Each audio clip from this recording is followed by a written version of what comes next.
नमस्कार मित्रांनो, स्वागत आहे तुमचं आपले चॅनल ऑल इन वरती। तर मित्रांनो, आजच्या भागात आपण बघणार आहोत जे काय आरोग्य विभागासाठी विचारली गेलेली प्रश्नपत्रिका पूर्ण फुल मॉक टेस्ट आपण आज घेणार आहोत मित्रांनो। पूर्ण 100 प्रश्न जे आहेत ते 200 मार्कांचे आपण आज सॉल्व करणार आहोत मित्रांनो। यामध्ये तुम्हाला वेगवेगळ्या प्रकारचे प्रश्न असतील, जसे की तुम्हाला एक्झाममध्ये पॅटर्न होतो त्या पॅटर्नमध्ये, जसं मराठी ग्रामर, इंग्लिश ग्रामर, अंकगणित, बुद्धिमत्ता, त्यानंतर जनरल नॉलेज, हे सर्व प्रश्न जे आहेत ते आपण आजच्या भागामध्ये सोडवणार आहोत। त्या अगोदर पण आपण फुल मॉक टेस्ट अपलोड केलेले आहेत मित्रांनो, त्याला खूप चांगला प्रतिसाद मिळाला आहे।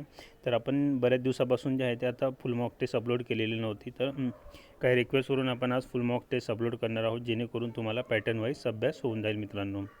चला तर जास्त वेळ न घालवता आजच्या पहिल्या प्रश्नाला आपण सुरुवात करणार आहोत। बघा, आजचा पहिला प्रश्न आहे बघा आपला, खालील चिन्हापैकी जे आहे ते अर्धविराम कोणता? तर खाली काही चिन्ह दिलेले आहेत आपल्याला, विराम चिन्ह दिलेले आहेत, त्यापैकी अर्धविराम कोणता आपल्याला विचारलेला आहे। म्हणजे या ठिकाणी आपले सुरुवातीला मराठी ग्रामरचे प्रश्न असणार आहे। तर मराठी ग्रामरचे प्रश्न सोडवणार आहोत बघा आपण। आपल्याला विचारलेलं आहे की खालीपैकी अर्धविराम चिन्ह कोणतं? तर अर्धविराम आपण कसं लिहित असतो बघा, तर ऑप्शन 4 बघा, ऑप्शन 4 जे आहे ते अर्धविरामचं चिन्ह आहे मित्रांनो या ठिकाणी। तर दोन जर संयुक्त वाक्य आपल्याला जोडायचे असेल, दोन वाक्य जर जोडायचे असेल उभयन्वी अवयवानुसार, त्यासाठी आपण कुठलं चिन्ह वापरत असतो? त्यासाठी आपण अर्धविराम हे चिन्ह वापरत असतो। त्यानंतरचा 1 नंबर आहे बघा, प्रश्नचिन्ह आहे। 2 नंबरचा आहे उद्गारवाचक चिन्ह आहे, आणि त्यानंतर अपूर्ण विराम आहे बघा। 3 नंबरचा आहे अपूर्ण विराम। एखाद्या जे वाक्य संपल्यानंतर त्याचं विश्लेषण द्यायच्या वेळेस आपण उद्गारवाचक आपला अपूर्ण विराम चिन्हाचा वापर करत असतो। म्हणजे 3 नंबरचे उद्गारवाचक म्हणजे एखादी भावनावाचक जर शब्द आपण वापरणार असतो, जशी अरेरा, अरेच्या, तर यासाठी आपण जे आहे ते ऑप्शन नंबर 2 म्हणजे उद्गारवाचक चिन्ह वापरत असतो। आणि प्रश्नवाचक चिन्ह जर आपल्याला सर्वांना माहिती आहे, प्रश्नार्थी वाक्यामध्ये आपण प्रश्नचिन्ह वापरत असतो। तर प्रश्न दुसरा आहे बघा आपला, की रंगरंगोटी शिवाय घर सुंदर दिसत नाही, वाक्याचे होकारार्थी वाक्य करा। तर नाही असल्यामुळे हे जे आहे ते हे निगेटिव्ह वाक्य आहे, नकारार्थी वाक्य आहे। याचं आपल्याला होकारार्थी वाक्य करायचं आहे। तर नकारार्थीचं होकारार्थी किंवा होकारार्थीचं नकारार्थी वाक्य करताना आपल्याला इतकं लक्षात ठेवावं लागतं की त्या वाक्याचा जो आहे तो वाक्याचा अर्थ बदलायला नको। तर या ठिकाणी वाक्य काय आहे की रंगरंगोटी शिवाय घर सुंदर दिसत नाही। म्हणजे घर सुंदर जर दिसायचं असेल तर काय करावं लागतं? तर रंगरंगोटी करावी लागते। तर रंगरंगोटी जेव्हा आपण करू तेव्हा घर सुंदर दिसेल। तर हे वाक्य कसं बनवू शकतो आपण? ऑप्शन 3 बघा या ठिकाणी, रंगरंगोटी केल्यावर घर सुंदर दिसते। काय केल्यावर घर सुंदर दिसते? तर रंगरंगोटी केल्यावर घर सुंदर दिसते। पुढील प्रश्न आहे बघा, प्रश्न क्रमांक 3 आपला, भाषेला ज्यामुळे शोभा येते त्या गुणधर्मांना टिंबटिंब असे म्हणतात। भाषेला ज्यामुळे शोभा येते त्यांना आपण काय म्हणत असतो? तर आपण वाचलेलं आहे बघा, भाषेचे अलंकार। तर अलंकार हे जे आहे ते भाषेला शोभा देणारे असतात मित्रांनो। जसे की एखाद्या स्त्रीच्या अंगावरती सोनं आभूषण वगैरे असतात, त्याने त्या स्त्रीला जे आहे ते शोभा आहे, जसे त्याप्रमाणे भाषेचे जे शृंगार आहेत ते असतात अलंकार। पुढील प्रश्न आहे बघा, प्रश्न क्रमांक 4, हुतात्मा। तर हुतात्मासाठी आपण काय वापरू शकतो? हुतात्म्याचा काय अर्थ होतो आपल्याला विचारलेला आहे बघा। 4 ऑप्शन दिलेले आहेत आपल्याला। योग्य ऑप्शन असणार आहे ऑप्शन 1 बघा, देशासाठी प्राण अर्पण केलेला। ज्यांनी देशासाठी प्राण अर्पण केलेले आहे त्यांना आपण काय म्हणत असतो? हुतात्मा असे म्हणत असतो। पुढील प्रश्न आहे बघा, प्रश्न क्रमांक 5, सर्वच सारखीच परिस्थिती असणे। तर सर्वत्र सगळीकडे सारखी परिस्थिती आहे, यासाठी आपण कुठलं जे आहे ते कुठली म्हण वापरत असतो? तर बघा, खाली 4 आपल्याला म्हणी दिलेल्या आहेत, त्यासाठी आपण ऑप्शन 2 बघा, पळसाला पाने 3च। तर कुठेही जा पळसाला 3च पानं आहे असं आपण बऱ्याचदा म्हणत असतो। म्हणजे काही गोष्टी जर असेल, आपण 2-3 प्रकाराने जर करून पाहिल्या आणि त्याचा जर अर्थ सारखाच होत असेल, त्यासाठी जर सारखीच मेहनत घ्यावी लागत असेल, तेव्हा आपण हे वाक्य वापरत असतो की पळसाला कुठेही जा 3च पानं आहेत। पुढील प्रश्न आहे बघा, प्रश्न क्रमांक 6, भुंगा या शब्दाचा समानार्थी शब्द सांगा। तर भुंगा या शब्दासाठी आपल्याला समानार्थी शब्द विचारलेला आहे। तर भुंगा या शब्दासाठी समानार्थी शब्द आहे बघा, ऑप्शन 3 मिलिंद। पुढील प्रश्न आहे प्रश्न क्रमांक 7, समूहाबद्दल एक शब्द सांगा। तर समूहाबद्दल एक शब्द सांगा। पुढचं जे वाक्य दिलेलं आहे त्यासाठी शोभणारा असा एक शब्द आपल्याला खाली निवडायचा आहे बघा। ते काय आहे बघा, की मोफत कोरडा शिधा मिळण्याचे ठिकाण। तर मोफत कोरडा शिधा मिळण्याचे ठिकाण कुठलं आहे? तर बघा ते आहे सदावर्त. सदावर्त हे जे आहे ते हे मोफत कोरडा शिधा मिळण्याचे ठिकाण आहे. ते पहिलं ऑप्शन 1 नंबर आहे बघा. जसं की हे पण तुम्हाला विचारले जाऊ शकतं. अन्नक्षेत्र. तर अन्नक्षेत्र आपण काय म्हणतो, ज्या ठिकाणी अन्नदान केलं जातं किंवा अन्नदानाचे जे ठिकाण असते त्याला आपण अन्नक्षेत्र असे म्हणत असतो. भोजनालय तर आपल्याला सर्वांनाच माहीत आहे, ज्या ठिकाणी जेवणाची व्यवस्था असते. पेड करून जेवण करत असतो आपण, ते असतं भोजनालय. देवालय आहे, देवाचं मंदिर. पुढे प्रश्न आहे बघा, प्रश्न क्रमांक 8. 2 नद्यांमधील प्रदेश. तर 2 नद्यांमधील प्रदेशाला आपण काय म्हणत असतो, तर 2 नद्यांमधील प्रदेश असतो बघा. 2 नद्या जर एकत्र मिळत असेल त्यामधील जो प्रदेश असेल त्याला आपण ऑप्शन 3 बघा दुआब असं म्हणत असतो. दुआब असं म्हणत असतो. हा प्रश्न बऱ्याच वेळा विचारला गेलेला आहे मित्रांनो मराठी ग्रामरमध्ये, तर हा तुम्ही लक्षात ठेवायचा आहे. IMP प्रश्न असणार आहे. पुढील प्रश्न आहे बघा आपला प्रश्न क्रमांक 9, की मुळातच सुंदर असलेले. जर एखादी गोष्ट मुळातच सुंदर आहे तर आपण काय म्हणत असतो, त्याला आपण म्हणत असतो निसर्ग सुंदर. निसर्गाने त्याला सुंदर असा जन्म घातलेला आहे असं आपण म्हणत असतो, नैसर्गिक सौंदर्य. पुढील प्रश्न आहे बघा प्रश्न क्रमांक 11, सामाजिक व आर्थिक समतेचा पुरस्कार करणारा. सामाजिक आणि आर्थिक समतेचा जो आहे पुरस्कार करतो त्याला आपण काय म्हणत असतो, त्याला आपण म्हणत असतो ऑप्शन 3 बघा साम्यवादी. तो कोण असतो, साम्यवादी. पुढील प्रश्न आहे बघा प्रश्न क्रमांक 11, अवदसा आठवणे. तर अवदसा आठवणे बघा एक म्हण दिलेली आहे आपल्याला. या म्हणी फार सोप्या असतात मित्रांनो. म्हणींचे जवळपास तुम्हाला फुकटच मार्क असतात, कारण आपण प्रत्येकाने या म्हणी कुठे ना कुठे ऐकलेल्या असतात, त्याचा अर्थ आपल्याला लगेच समजतो. तर अवदसा आठवणे म्हणजे काय, वाईट बुद्धी सुचणे. तर एखादी गोष्ट जर आपण केली आणि त्याचा जर वाईट परिणाम झाला त्यावेळेस आपण म्हणत असतो की कुठून मला अवदसा आठवली आणि मी ही गोष्ट केली. पुढील प्रश्न बघा प्रश्न क्रमांक 12 आहे, पाण्यात राहून माशांशी वैर. बघा सेम त्याच टाईपमधला प्रश्न आहे की पाण्यात राहून माशांशी वैर. तर मासे हे कुठे राहतात, तर मासे हे कायम पाण्यातच राहत असतात. पाणी हे त्यांचं घर आहे, त्यांचा इलाका असं आपण म्हणू शकतो. तर त्याचा काय अर्थ होणार मग, त्याचा अर्थ होईल बघा ऑप्शन आहे, ज्याच्याशी सतत संबंध येतो किंवा त्याच्यात राहावे लागते त्यांच्याशी वैर. म्हणजे आपण पाण्यात जर राहिलो आणि माशांशी वैर केलं तर कायम आपल्याला पाण्यात कायम भेटणार आहे, कायम माशाच भेटणार आहे. जसं ज्यांच्याशी आपला कायम संबंध येत असतो, ज्यांच्यामध्ये आपल्याला राहावं लागतं, त्यांच्याशी वैर घेणे म्हणजेच पाण्यात राहून माशांशी वैर.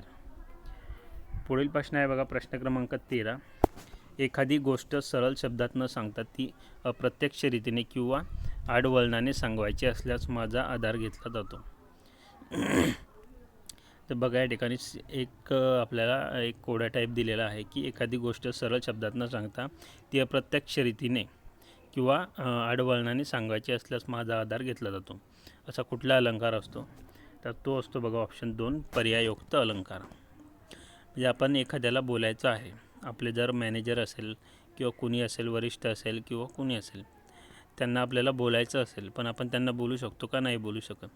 मग काही ठिकाणी जर आपण डायरेक्टली बोलू शकत नसेल तर आपण दुसऱ्या व्यक्तीला बोलतो, म्हणजे बरोबर निशाणा समोरच्या शेजारच्या व्यक्तीलाच लागतो. म्हणजे त्या व्यक्तीला शिकवण्यासाठी, धडा शिकवण्यासाठी आपण त्यासाठी पर्याय शोधतो आणि दुसऱ्या व्यक्तीला बोलतो, त्याला आपण काय म्हणत असतो, पर्याययुक्त अलंकार. तर पुढील प्रश्न बघणार आहोत बघा आपण याचप्रमाणे. पुढील प्रश्न असणार आहे आपले बघा प्रश्न 14वा आहे, अलंकार ओळखा. त्या ठिकाणी आपल्याला अलंकार ओळखायला सांगितले आहे, अतिशयोक्ती, संसदेय, भक्तिमान, अर्थांतरन्यास. तर या ठिकाणी अलंकार दिलेला आहे पण आपल्याला वाक्य कुठलंही दिलेलं नाही, म्हणून आपण हा प्रश्न सोडणार आहोत. पुढील प्रश्न आहे प्रश्न क्रमांक 15 बघा, तर विरुद्धार्थी शब्दांची योग्य जोडी ओळखा. तर विरुद्धार्थी शब्दाची योग्य जोडी आपल्याला ओळखायची आहे, तर ती कुठली असणार आहे, ऑप्शन 2 बघा साधार. तर साधार आणि निराधार. निराधार म्हणजे ज्याला कोणाचा आधार नाही असं, साधार म्हणजे ज्याला आधार आहे असं. त्यानंतरचं 1 नंबरचं होतं तटिनी, सरिता, कलंक, काळीमा, कलंक पासणे, काळीमा पासणे, विरह, दुरावा, विरह म्हणजे दूर जाणे, दुरावा म्हणजे दूर जाणे. तर या सगळ्या सिमिलर आहेत, त्यामुळे विरुद्धार्थी आहे साधार, निराधार. तर याप्रमाणे मराठी ग्रामरचे 15 प्रश्न आपल्या या ठिकाणी संपलेले आहेत मित्रांनो. तर प्रत्येक प्रश्नपत्रिकेत तुम्हाला 15 प्रश्न जे असतात ते मराठी ग्रामरसाठी असतात. त्यानंतरचे 15 प्रश्न तुम्हाला इंग्लिश ग्रामरचे असणार आहे. तर इंग्लिश ग्रामरचे आपले आता खाली प्रश्न चालू होणार आहे. त्यापैकी पहिला प्रश्न म्हणजे आजचा आपला 16वा प्रश्न आहे बघा, की एक वाक्य दिलेलं आहे आपल्याला, त्याचा अर्थ विचारलेला आहे बघा. पण ते वाक्य थोडं वेगळ्या पद्धतीने दिलेलं आहे. पहिले आपल्याला त्याची मांडणी करायची आहे, नंतर त्याचा अर्थ. तर एस आर क्युअर हे नाव दिलेलं आहे आपल्याला. तर ते सिक्युअर त्याचा काय अर्थ होतो? सिक्युअर म्हणजे ऑप्शन 3 बघा, सेफ. सिक्युअर म्हणजे ते एकदम सिक्युअर आहे किंवा आपण एखादी गोष्ट आहे सेफ ठेवलेली आहे ती, त्यासाठी आपण सिक्युअर असं वापरत असतो. जसं सिक्युरिटी गार्ड असतं, सिक्युरिटी असते, त्याप्रमाणे.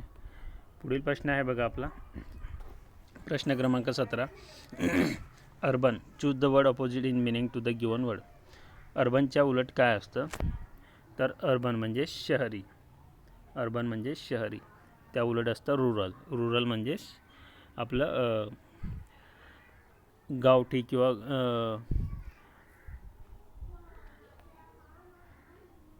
पुढील प्रश्न आहे आपला प्रश्न क्रमांक 18. शहरी आणि ग्रामीण तर आपण हा प्रश्न बघत होतो. अर्बन म्हणजे शहरी आणि रुरल म्हणजे ग्रामीण. तर हे अपोजिट वर्ड आहेत. पुढील प्रश्न आहे प्रश्न क्रमांक 18 बघा. A sudden rush of wind. तर एक फ्रेज आपल्याला दिलेली आहे, त्याचा अर्थ काय होता आपल्याला विचारलेला आहे. अ सडन रिश, हे रिश नसून रश आहे, असं फ्रेज असतं की अ sudden rush of wind. A sudden rush of wind म्हणजेच काय मित्रांनो? तर अचानक आलेले वाऱ्याचं तुफान किंवा वाऱ्याचा झोक किंवा अचानक आलेला वार, त्याला आपण काय म्हणत असतं? अ सडन रश ऑफ वाइंड. तर त्यासाठी वापरण्यात येणारे शब्द बघा. या ठिकाणी 3 नंबरचं ऑप्शन त्यांनी दिलेलं आहे, पण ते चुकीचं आहे. 3 नंबरचं ऑप्शन जर आपण घेतलं तर त्याचा काय अर्थ होतो की प्रोव्हिन्शियल म्हणजेच काय? तर प्रत्ययी किंवा अडाणी, खेळवड हे ते अर्थ होतात, पण याच्याशी काही संबंध नाही. तर ते आहे बघा टायफून. टायफून म्हणजेच काय? वादळी वारा किंवा खूप मोठे वादळ. त्यालाच आपण काय म्हणू? A sudden rush of wind. पुढील प्रश्न आहे बघा प्रश्न क्रमांक 19. The science of judging a person character. Science of judging a person's character, capability etc from the examination of the shape of skull. तर एखादी जी कवटी आहे, कपाळ आहे,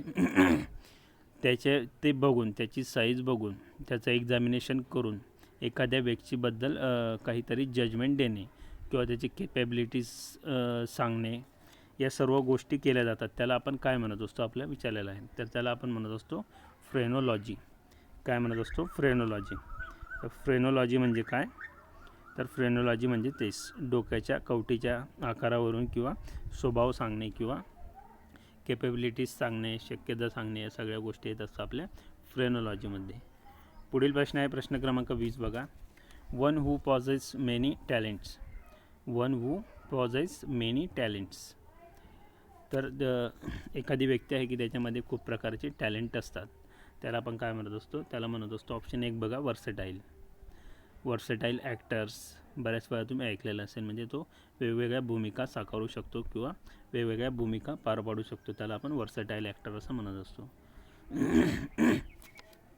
पुढील आहे बघा प्रश्न क्रमांक 21. A man who has not bin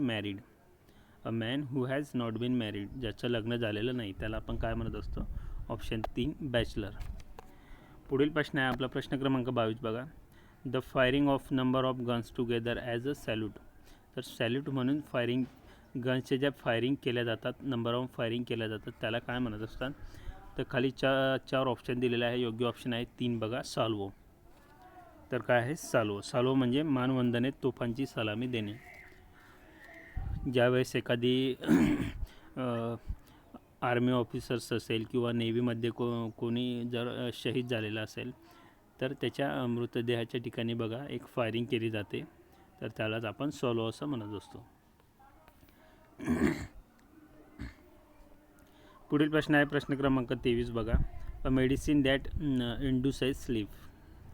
तर अशी एक मेडिसिन की त्याच्यामुळे ती घेतल्यामुळे आपल्याला झोप येते, तर ती कुठली असते? नार्कोटिक. तर नार्कोटिक हे जे असतात याच्यामुळे आपल्याला स्लिपीनेस म्हणजे झोप येत असते किंवा असं गरगरल्यासारखं होत असतं. पुढील प्रश्न आहे बघा प्रश्न क्रमांक 24. The honey com is made from. The honey comb is made from. Honey comb म्हणजे जे मवळ असतं, मवळ ज्याला आपण म्हणत असतो मराठीमध्ये मधाचं, हनीचं. तर ते कॉम्ब जे असतं ते कशापासून बनलेलं असतं? तर ते कॉम्ब बनलेलं असतं बघा वॅक्सपासून जे आहे ते कॉम्ब बनलेलं असतं. पुढील प्रश्न आहे प्रश्न क्रमांक 25 बघा. He has filed an appeal. हे अना झालेलं आहे तर हे ॲन आहे. He has filed an appeal dash the high court. He has filed an appeal. तर त्याने जे आहे ते अपील केलेलं आहे कोर्टामध्ये. तर मध्ये म्हणजे आपण का वापरणार आहोत? In. He has file an appeal in the high court. हायकोर्टात त्याने जे आहे ते फाईल अपील केलेले आहे. पुढील प्रश्न आहे बघा प्रश्न क्रमांक 26. हायजेनिक. तर हायजेनिक आपण कशाला म्हणत असतो की जे जर्म फ्री असते. ऑप्शन 2 बघा, जर्म फ्री. तर आपण हायजेनिक कसं म्हणत असतो. पुढील प्रश्न आहे बघा प्रश्न क्रमांक 27. Every one of us should endeavour to dash the miseries of the poor. Every one of us should endeavour to dash the missionaries of poor. खाली आपल्याला 4 ऑप्शन दिलेले आहेत, त्यापैकी योग्य ऑप्शन निवडायचं आहे. तर ते आहे बघा ऑप्शन 3, मिटिगेट. तर ते कुठलं आहे? ते आहे मिटिगेट. मिटिगेट म्हणजे कमी करणे. आणि एंडेवर म्हणजे काय मित्रांनो, की जोरदार प्रयत्न किंवा प्रयत्न करणे. आणि मिटिगेट म्हणजे कमी करणे. आणि मिसरीज म्हणजे काय? मिसरीज म्हणजे दुःख. तर बघा पूर्ण वाक्य असेल की every one of us should endeavours to mitigate the miseries of poor. म्हणजे गरीब लोकांचं जे दुःख असेल ते कमी करण्याचा सगळ्यांनी प्रयत्न केला पाहिजे. पुढील प्रश्न आहे प्रश्न क्रमांक 28. The travel expenses of the candidates appearing for interview will be. जे ट्रॅव्हल एक्सपेन्सेस असतात कॅन्डिडेट्सचे जे इंटरव्ह्यूसाठी आलेले असतात ते काय होणार? तर ते विल बी रिएम्बर्सिंग. रिएम्बर्स म्हणजे काय? रिएम्बर्स म्हणजे भरपाई किंवा परतफेड. म्हणजे जे आपण एखाद्या इंटरव्ह्यू कंडक्शनसाठी जात असतो बघा, त्या ठिकाणी लिहिलेलं असतं. जर ते तुम्हाला पैसे देणार असेल तर त्या ठिकाणी हे लिहिलेलं असतं की travel expenses of the candidate appearing for interview will be reimbursing. जे देणार नसतात विल नॉट बी रिएम्बर्स असं त्या ठिकाणी लिहिलेलं असतं. म्हणजे तुम्हाला स्वखर्चाने यायचे, त्याची तुम्हाला कुठलीही परतफेड भेटणार नाही. तर या ठिकाणी भेटणार आहे म्हणजे रिएम्बर्सिंग. पुढील प्रश्न आहे बघा आपला प्रश्न क्रमांक 29. A government run by the detector. A government run by the dictator. तर हे असं, तर यामध्ये फक्त आपल्याला एका शब्दाचा अर्थ माहीत असायला हवा, डिक्टेटर. तर डिक्टेटर म्हणजे काय असतं? तर डिक्टेटर म्हणजेच तर हुकुमशाही ज्याला आपण म्हणू शकतो. हुकुमशाही जो स्वतःच चालवत असेल त्यासाठी आपण कुठला शब्द वापरणार? ऑप्शन 2 बघा, ऑटोक्रसी. ऑटोक्रसी म्हणजे काय? ऑटोक्रसी देखील हुकुमशाही असतं किंवा अनियंत्रित राज्यशाही करणे, या गोष्टी ज्या असतात त्या ऑटोक्रसी आणि डिक्टेटर हे सेम आहे. डिक्टेटर. पुढील प्रश्न आहे बघा प्रश्न क्रमांक 30. A person who rules without consulting the of. A persons who rules without consulting the of. त्यासाठी येणारा शब्द आहे ऑटोक्रॅट. तर ऑटोक्रॅट म्हणजे काय? ऑटोक्रॅट म्हणजे स्वच्छदारी. जे त्याच्या मनात जसं आलं तो तसं करत असतो स्वतःच्या इच्छेनुसार. तोच कसं पर्सन हू रूल्स.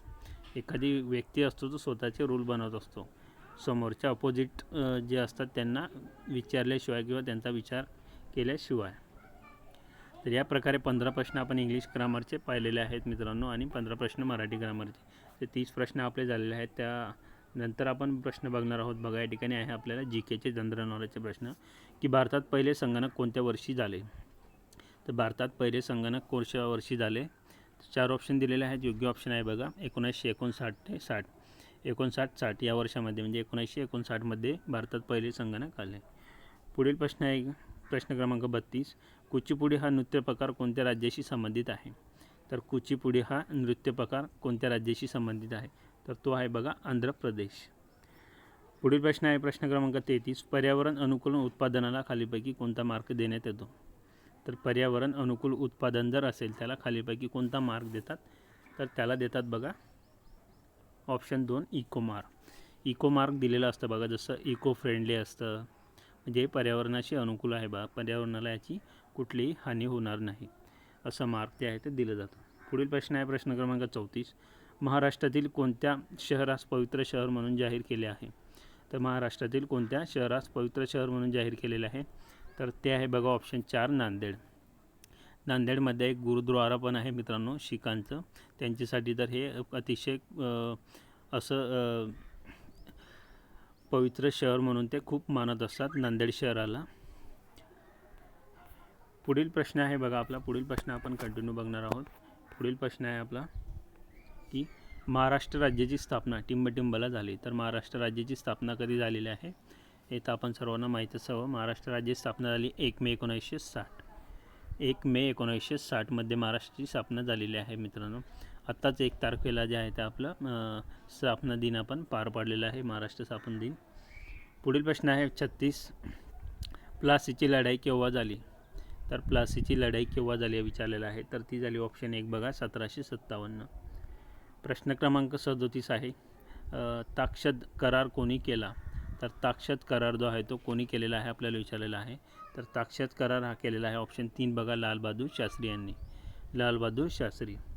पुढील प्रश्न आहे बघा प्रश्न क्रमांक 38. ब्रिटिश भारताचा शेवटचा गव्हर्नर जनरल कोण होता? तर ब्रिटिश भारताचा जो आहे तो शेवटचा गव्हर्नर जनरल कोण होता? तो होता बघा option 1 Lord Canning, Lord Canning. पुढील प्रश्न आहे प्रश्न क्रमांक 39. महात्मा फुले यांचा जन्म कधी झाला? महात्मा फुले यांचा जन्म कधी झाला आपल्याला विचारलेला आहे. तर बघा 1827. पुढील प्रश्न आहे बघा प्रश्न क्रमांक 40. केसरीचे पहिले संपादक कोण? तर केसरीचे आहे तर केसरीचे पहिले संपादक कोण आपल्याला विचारलेलं आहे. तर ते होते बघा गो ग आगरकर. तर गो ग आगरकर हे जे आहे ते केसरीचे पहिले संपादक होते. पुढील प्रश्न आहे बघा प्रश्न क्रमांक 41. गोदावरी नदीच्या खोऱ्याने देशाच्या एकूण क्षेत्रफळाचे किती टक्के भूभाग व्यापला आहे? तर गोदावरी नदीच्या खोऱ्याने देशाच्या एकूण क्षेत्रफळाचे किती टक्के भूभाग व्यापला आहे? तर तो आहे बघा 10%. पुढील प्रश्न आहे प्रश्न क्रमांक 42 बघा. भारतात हिऱ्याच्या खाणी टिंबटिंब येथे आहेत. तर भारतात हिऱ्याच्या खाणी कुठे आहेत? तर भारतात हिऱ्याच्या खाणी आहेत बघा ऑप्शन 4 पन्ना. पुढील प्रश्न आहे प्रश्न क्रमांक 43. सूर्याभोवती पूर्ण चक्कर मारायला खालीलपैकी कोणत्या ग्रहाला सर्वाधिक कालावधी लागेल? तर सूर्याभोवती पूर्ण चक्कर मारायला खालीलपैकी कोणत्या ग्रहाला सर्वाधिक कालावधी लागेल? तर ते आहे गुरुग्रह, कारण लांबणीवर असल्यामुळे. पुढील प्रश्न आहे बघा प्रश्न 44. चार मिनार कोणत्या ठिकाणी आहे? तर चार मिनार हे जे आहे ते हे ठिकाण कोणत्या ठिकाणी आहे? तर ते आहे हैदराबाद येथे. पुढील प्रश्न बघा प्रश्न क्रमांक 45. क्षेत्रफळाच्या बाबतीत भारताचा जगात टिंबटिंब क्रमांक लागतो. क्षेत्रफळाच्या बाबतीत भारताचा जगात 7वा क्रमांक लागतो. पुढील प्रश्न आहे की आज मंगळवार असेल. तर बघा या ठिकाणी 45 प्रश्न म्हणजे 15 प्रश्न आपले जनरल नॉलेजचे संपलेले आहेत. त्यानंतरचे प्रश्न लागलेले आहेत बघा आपले आता अंकगणित आणि बुद्धिमत्ता याचे प्रश्न लागलेले आहेत. त्यापैकी पहिला प्रश्न आहे आपला की आज मंगळवार असेल. तर आज मंगळवार असेल तर आजपासून 11व्या दिवशी कोणता वार येईल? तर एक तर मंगळवारपासून पुढे 11 दिवस तुम्ही मोजू शकता किंवा 7व्या दिवसानंतर सेम वार येत असतो. 7व्या दिवशी मंगळवार येईल आणि 7 आणि 4 11 होणार आहे आपले. तर 4 आपल्याला फक्त मोजावं लागेल. बुधवार, गुरुवार, शुक्रवार, शनिवार. तर चौथा दिवस येणार आहे शनिवार म्हणजे 4 आणि 7 11. 11व्या दिवशी शनिवार हा येईल. पुढील प्रश्न आहे बघा आपला प्रश्न क्रमांक 47. मी गणेशच्या वाड्याच्या उत्तर भूमुखी दरवाजातून बाहेर पडलो. उत्तर भूमुखी म्हणजेच उत्तरेकडे मुख असलेलं, उत्तर दिशेकडे मुख असलेलं म्हणजेच मी गणेशच्या वाड्याच्या उत्तर भूमुखी दरवाजातून बाहेर पडलो व काही अंतर सरळ चालत गेल्यानंतर काटकोनातून उजवीकडे वळलो. काटकोन म्हणजेच 90 अंशामध्ये तो उजवीकडे वळला. तर हे उदाहरण सोडत असताना काय करायचं मित्रांनो बघा, आपण इकडे पूर्व, इकडे पश्चिम, इकडे उत्तर, इकडे दक्षिण घेत असतो. तर तो उत्तरमुखीकडून पडलेला आहे म्हणजे आपण काय करू, हे पूर्व घेऊ तर हे येईल पश्चिम, हे येईल समोरच्या बाजूने उत्तर, हे येईल खालच्या बाजूने दक्षिण, म्हणजे आपल्याला समजायला सोपं असेल. तर हा जो आहे ते हे घर होतं, हे उत्तरेकडे तोंड असलेलं घर. तर इथून तो बाहेर पडला, गणेश वाड्याच्या उत्तरभूमुखी दरवाजातून बाहेर पडला व काही अंतर सरळ चालत गेला. हा सरळ चालला तो. नंतर काटकोनातून उजवीकडे वळला. तर उजवीकडे म्हणजे या साईडला त्याचा उजवा हात असणार आहे. पुढे एक पलंगावरील चौकात आल्यानंतर त्याने काटकोनातून डावीकडे वळला. तो परत या ठिकाणी काटकोनात आल्यानंतर इकडे तोंड आहे त्याचं, म्हणजे इकडे डावी बाजू असेल, वरती तो डाव्या साईडला चालत गेला. नंतर काही वेळ चालत गेल्यानंतर काटकोनातून तो परत उजवीकडे वळला. तर या ठिकाणी तो उजवीकडे चालला व काही अंतर चालत गेल्यानंतर पुन्हा काटकोनात तो उजवीकडे वळला. पुन्हा तो या साईडला उजवीकडे, म्हणजेच या साईडला त्याचा उजवी बाजू येणार आहे. इकडे वळून माझ्या घराच्या मागील दाराने आत गेला. तर इथे त्याचं घर असणार आहे आणि ही जी बाजू आहे ही याची मागची बाजू, याची पुढची बाजू आहे आणि याची मागची बाजू. मागच्या दाराने आत गेला. तर माझ्या घराच्या पुढील दरवाजाचे तोंड कोणत्या दिशेला? तर हे मागच्या बाजूला आहे. तर हे पुढचा दरवाजा या साईडला असेल. ही म्हणजे आपली वरची उत्तर दिशा आहे आणि खालची दक्षिण आपण घेतली. तर दक्षिण कुठे दिलेलं आहे आपल्याला बघा, दक्षिण आहे ऑप्शन 3. तर हे चुकलेलं आहे. ऑप्शन 3 दक्षिण हे आपलं बरोबर आन्सर आहे. तर या प्रकारे तुम्ही सोडवू शकता, नाही तर तुम्ही गोंधळात पडून जा. त्यासाठी एक छोटीशी डायग्राम बनवून घ्यायची. पुढील प्रश्न आहे बघा, प्रश्न क्रमांक 48. तर एका जोडप्यास मुलगा झाला तेव्हा जोडप्यातील नवऱ्याचे वय 30 वर्ष होते.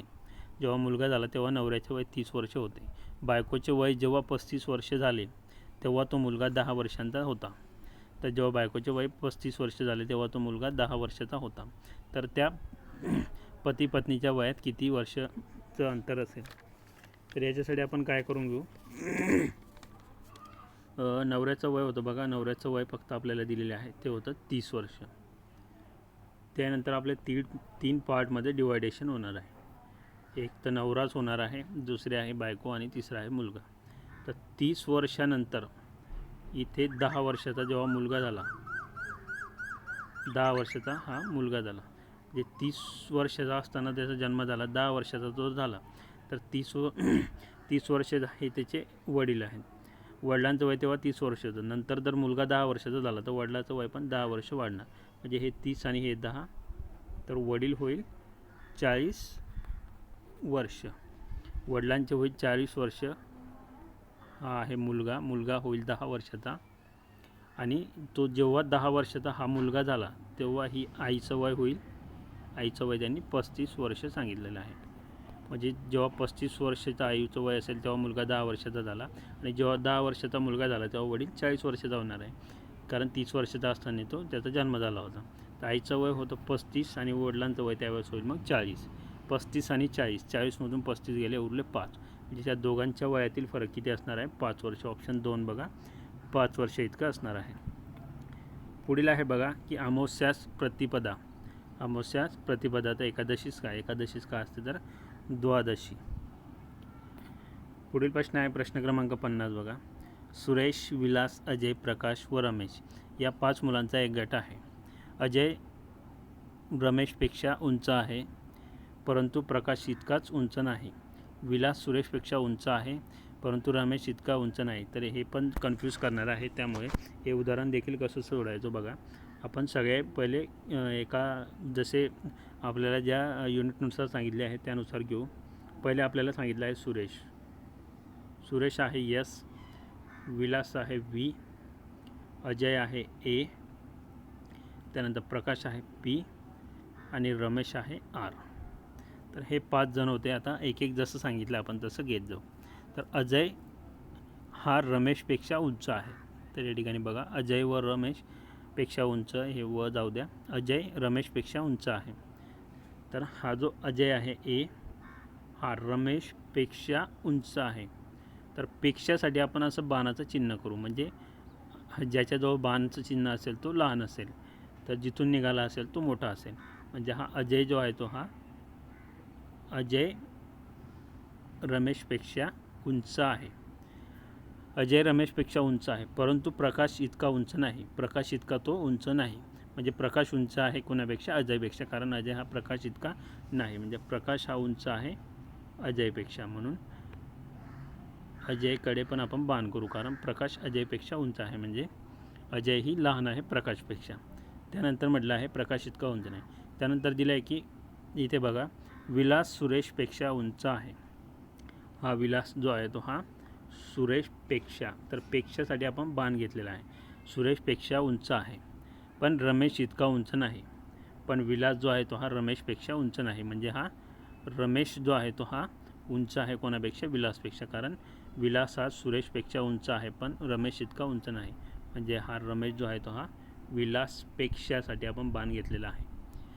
तर जे जे बाण घेतलेले आहेत ज्या ठिकाणी आपण त्यांच्यापेक्षा कोणी ना कोणी उंच आहे असं आपल्याला माहीत झालं. तर इथे बाण आहे बघा, त्यामुळे हा आपण कोणापेक्षा तरी छोटा आहे. तर आपल्याला पुढे काय विचारलं आहे? इतका उंच नाही. तर या 5 जणांमध्ये सर्वात उंच कोण? तर सगळ्यात उंच कोण तो काढायचा आपल्याला. तर बाण घेतला म्हणजे पेक्षा, म्हणजे त्यापेक्षा कोणी ना कोणी उंच आहे. तर सुरेशपेक्षा कोणीतरी उंच आहे. त्यानंतर विलासजवळ पण बाण आहे, तर विलासपेक्षाही कोणीतरी उंच असेल. अजयजवळ पण बाण आहे बघा हा, म्हणजे प्रकाश हा अजयपेक्षा उंच आहे, म्हणजे अजयपेक्षा कोणी कोणी उंच आहे. आणि रमेश हा बघा याच्याजवळ पण बाण आहे, कारण अजय हा रमेशपेक्षा उंच आहे. फक्त बाण कोणाजवळ नाही, तर बाण प्रकाश याच्याजवळ बाण नाही, म्हणजे हा प्रकाश सगळ्यांपेक्षा उंच आहे. तर बघा ऑप्शन 2 प्रकाश. तर ऑप्शन 2 हा प्रकाश हा सर्वात उंच आहे. तर याच प्रकारे मित्रांनो उरलेले प्रश्न आपण सोडवणार आहोत. उरलेला भाग जो आहे तो आपला हा पार्ट 1 असणार आहे. पार्ट 2 तुम्हाला उद्याच्या भागामध्ये मिळून जाईल, कारण व्हिडिओ फार मोठा होतो मित्रांनो, तुम्हाला बघण्यासाठी कंटाळा येतो.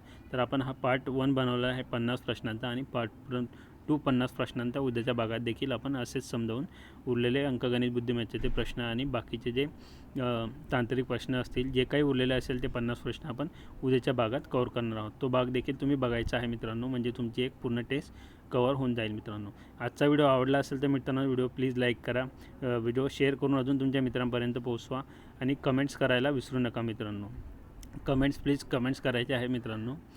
आणि ज्यांनी सबस्क्राईब केलं नसेल त्यांनी सबस्क्राईब करायचं आहे. शेजारी येणाऱ्या बेल आयकॉनला क्लिक करायचं आहे, म्हणजे असेच येणाऱ्या प्रत्येक व्हिडिओची नोटिफिकेशन तुमच्यापर्यंत पोहोचत जाईल मित्रांनो.